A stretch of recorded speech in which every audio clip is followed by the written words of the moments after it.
What's up with the politics of basketball? Has it gotten better or is it worse now because there's so much money involved? You think?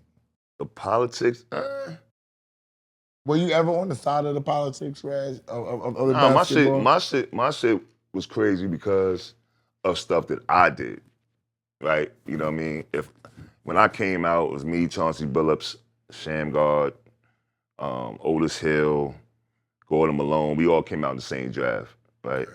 And so we all signed with the same agent, right? I'm gonna say their name because that's for the doc. But um, we signed with the agent, and we was working out together and getting ready for the draft. Now Chauncey was coming out top 5 for sure. After that, it was me that had, you know, The accolades. accolades and all that shit. So, but me getting into some shit to where I'm going back and forth with the agent because the agent, first of all, we won't realize that the agent works for you, right? And at that time, I felt like we was working for the agent. We had to do what they said to do this, do that, blah, blah, blah. So I just got into it a couple of times, and I got to the point where I fired them 2 weeks before the draft. Now, not realizing how much power they got, you know, you can say a certain couple of things. The relationships are power. That's a Go fact. ahead. Relationships is power. So, you know, he said some things, and it got back to me after the draft when I didn't get drafted, right? Like I was playing probably in Europe a couple of years, and I ran in. Larry Bird was coming to recruit some guys or look at some guys that's on my team in Europe. And Larry Bird Larry told Bird, you and Larry Bird, what they said? we had a couple of beers. We was chilling after the game, got some food, and he said, "What the hell did you say to them guys? What the hell did you say to them agents?" Larry Bird was saying that. When he said it, I said, "Okay, yeah." There's something going Solidified. on. It was solidified. And I was like, you know, it is what it is, you know. And it's been over so many years that I'm like, man, I don't even care about that anymore. And I want to salvage it. Like I said, I do this little doc, whatever. About to say you need to do a story on that, No, bro. I know, because kids got to understand, you know, situational The things. decisions that you Decisions made. that you make, especially now. You should have fired him a week after. Yes. After the draft. Yes. Get drafted. Yes. You gonna get paid, Yep. but I'm gonna go my own Yep. way. But an idiot at that Not age. an idiot. You because was young and that's your what I'm frontal saying. lobe wasn't developed. That's a real thing, bro. Your frontal lobe isn't developed, so you make bad decisions. That's a fact. That's a fact. I'm gonna just say, you know, it was an idiotic situation for me to do, right? Mm-hmm. And I was like, I don't give a fuck about none of that shit. I'm getting drafted. Look, I'm first team All Big 12. I'm this. I'm that. I led the country in scoring during the year that year. I'm like, what the fuck are we talking about? What are we talking about? So that's the only thing that I would want to put out to understand, especially with the NIL money that you're getting now, because now it's not just agents trying to do something.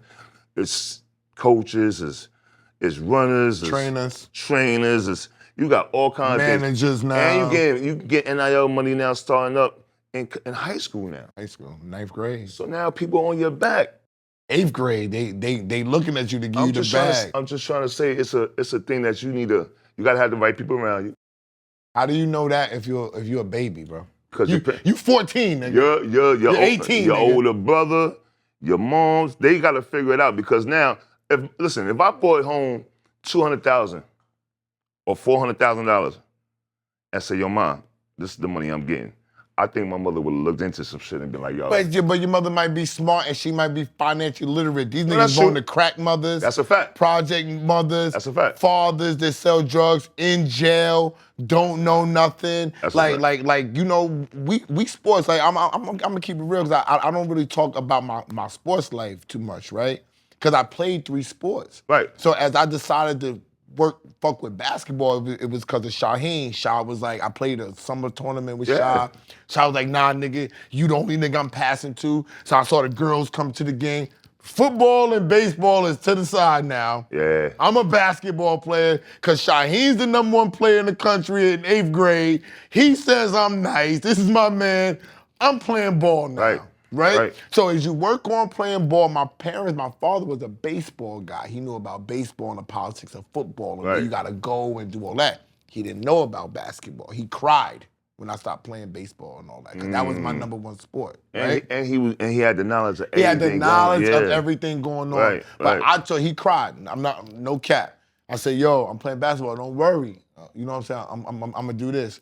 The first year I could have played Young Life, Dez was coaching, Rafer was on the team and all that. Dez was like, yo, you could go You need to come play Young Life. I didn't even know what Young Life was. Young Life. I was like, Young Life go where to travel? Yeah. Why am I gonna do that? He's like, yo, and Rafe, I won't ever get Rafe was like, yo, you should come play with us, bro. And I was like, I'm good. Hey, I'm good. Wow. That was the beginning of the politics that I didn't know. Right. Okay? So I'm good enough. I go to school in Randolph. They want me to come there. You know what I'm saying? They said play junior varsity. You remember back in the day, you played junior varsity for 1 year. Yep. Then the spots is gonna open up. You're gonna start as a sophomore. I did everything that I was supposed to do. Scored, did this. Had to work on my left hand. Went to Keith Washington out in Brooklyn. He worked on my left hand. Keith put me in the camps. Now I'm in 5-star. Yeah. I'm going crazy. It's my junior going to my senior year. Yeah. Going crazy. Boom, boom, boom. Niggas start stealing shit at 5-star. Get my scholarships taken. Get my scholarship. Get caught. Get on some bullshit. The whole bunk 5 got scholarships taken away.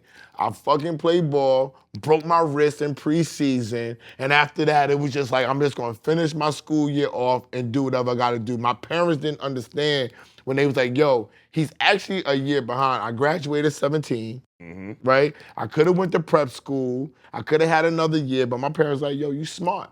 Right. You got an education. You gonna go to Morgan State because you can go there for free. We didn't know the business of basketball. We didn't know the politics. No, and that's true though, because at the end of the day, me going to play with Kips Bay Boys Club at first, and then going on and moving on to playing with Gauchos, my moms ain't give a fuck about no basketball shit. My moms ain't give a fuck about that shit really. Like, luckily, like, you know, we had them coaches, Dave McCullough and Jay from Gauchos. They used to come, or Artie Green from Kips Bay to come pick dudes up. Got you. Or for games, or I'm getting on the train to go on 45th. We didn't know that they was getting a bag back then too. Oh, I was getting a bag? No. I'm talking about the dudes that was coaching. I didn't know that they was getting a bag, Red. Why? Shit. I didn't know the AAU program and all that shit. I didn't know, Red. Yo, fuck the love. Yo, listen. I didn't know, Red. You know, I'm gonna say this on camera. The first two, I can't say it. The first 2 young boys that I saw getting money playing basketball was Shaw and Rafa. They were the first 2, but they was different because they was already doing that. Rafa was the nigga dribbling the basketball. Shaw's brother, Deshaun, was a ball player, but Deshaun played baseball with me at fucking Jamaica Central. That's how me and Shaw got to know each other, was from D. You feel what I'm saying? So when I used to see Shaw be like, you can't tell the old stories no more. Oh. When I used to see Shaw, and Shaw was the one. I said this about Shaw. Shaw was the most hood nigga. Shaw had the hardest life. Yeah. But he was the most giving nigga out of everybody. When Shaw had it, Shaw would be like, yo, we going so and so and so. Nigga, shut up, stupid. I got you, stupid. I got the money, stupid. Sound like that. Shaw was the most giving person. And when I saw people like that, and he was from the hood. I'm from Rochdale. Shaw would be like, nigga, you live in Beverly Hills, nigga. I live in Compton, nigga. You know what I'm saying? Yeah. That's how he felt about it. But when I saw him move, I was like, this nigga living in the hood, but he got all that fucking bread. Nigga, that bread in his sock. I used to be like, yo, how you getting all this bread? He'd be like, nigga, I go hard, nigga. And then we started playing ball for money. That's how I started making my money, playing ball for money, bro. Don't you think you realize, like, yo, all these, like, Young Life, Gaucho, Riverside, whatever the case may be, like, yo, I used to, after practice, we had to wait because Felipe Lopez and Steph Marbury used to go get their check first. Go get their check first? That's word to my mother. And we sitting on the bleachers like this. It's 9:30. I gotta get on the train to go back uptown. You ain't any time to get your check yet, bro. But I ain't saying they doing anything in there, nah. But I know it was more of a conversation with them because you going to the league. You going to the league. He already knew what's up. You going to the league. We already know what's up. Nigga. We got more of a conversation. Me, I'm going in there. Hey, Lou, what's up? All right, here you go. He gonna come it out. Boom, back. Gang. I'm out. Uh-huh. I'm out. But how real is that? Back in the days, they was giving out them checks like that, B. And they gave out checks to guys they knew they was going to do something. Back in the day, we all got scholarships.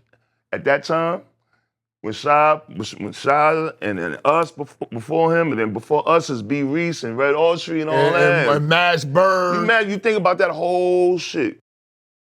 And everybody getting scholarships. Adrian Autry. Everybody's getting scholarships. Look what we talking about. Right? So everybody went through some political shit. You know what I'm saying? You might have went to the wrong college. I think Brian Reese went to North Carolina. He should have went there. I think he just stayed close to the East, right? He did that, right? To develop him more. UConn or some shit, stay close to home. I mean, anything could be politics, He ain't work on his handle. Yeah. He's just a finisher. Finisher, dunk on you. Yeah, he's a B-Reese. And play D. He played defense, But I'm just saying, like, all levels is some type of politics, right? I'm just saying, like, at the end of the day, if you don't know and you don't have the right people around you, like you said, you might have a crackhead moms, pops, whatever the case may be now, who's around you to tell you this shit, right? Which is fucked up. But now, because you're getting so much money, it's gonna be so many people gravitating to you. So you gotta have somebody to be, you know what I'm saying? Yeah, but I mean, it's gotta be somebody.